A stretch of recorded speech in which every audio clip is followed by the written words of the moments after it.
Hello बच्चों, चलिए प्रश्न को देखते हैं। प्रश्न है त्रिभुज एबीसी में यदि कोण 1 बराबर कोण 2 हो तो सिद्ध करो कि AB बटा AC बराबर BD बटा DC। तो प्रश्न को आगे हल करने उससे पहले जो प्रश्न की मुख्य अवधारणा है उस पर विचार करते हैं। तो इस प्रश्न के लिए जो मुख्य अवधारणा है वह हो जाएगी कोण समद्विभाजक।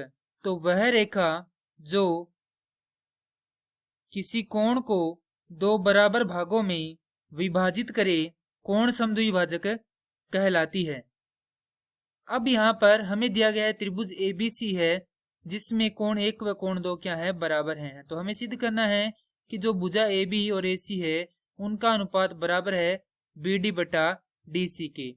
तो यहाँ पर हम क्या करेंगे, सबसे पहले रचना करेंगे। तो रचना हम क्या करेंगे, रचना यहाँ पर करते हैं AD के समांतर CT खींचा तथा A को T से मिलाया। अब यहाँ पर क्या करेंगे, इसको हल करेंगे। चूंकि हम जानते हैं कि जो ये AC है वह क्या एक तिर्यक रेखा है और AD समांतर है CT के, तो यहाँ से जो कोण 2 है वो किसके बराबर होगा, ACT के। तो यहाँ पर लिखेंगे कोण 2 बराबर है कोण ACT के। तो इसे नाम देंगे समीकरण संख्या 1। क्यों बराबर है, तो यहाँ पर लिख देंगे एकांतर कोण से, क्योंकि ये दोनों एकांतर कोण बना रहे हैं। हम जानते हैं कि समांतर रेखाओं को जब कोई तिर्यक रेखा काटती है तो वह जो ये दो कोण होते हैं ये क्या होते हैं, आपस में ये एकांतर कोण होते हैं और ये दोनों क्या होते हैं, बराबर होते हैं।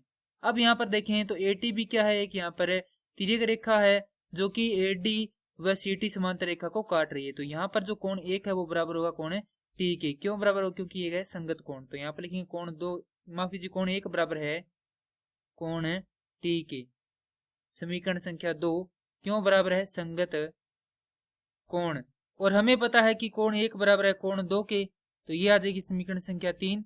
तो समीकरण 1, 2 व 3 से कोण ATC या जिसे हम क्या बोल सकते हैं, कोण T बोल सकते हैं, बराबर है किसके, कोण ACT के।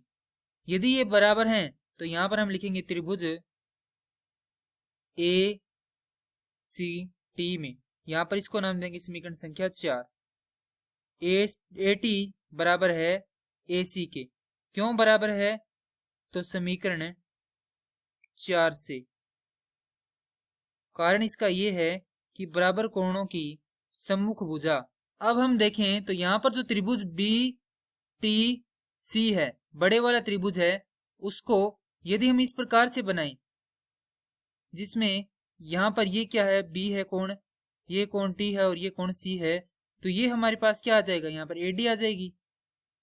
और जैसा कि हम देख सकते हैं कि AD समांतर है TC के, तो यहां से हम लिख सकते हैं कि जो AB बटा AT है वो बराबर होगा किसके, BD बटा DC के। किसके अनुसार, थेल्स प्रमेय के अनुसार।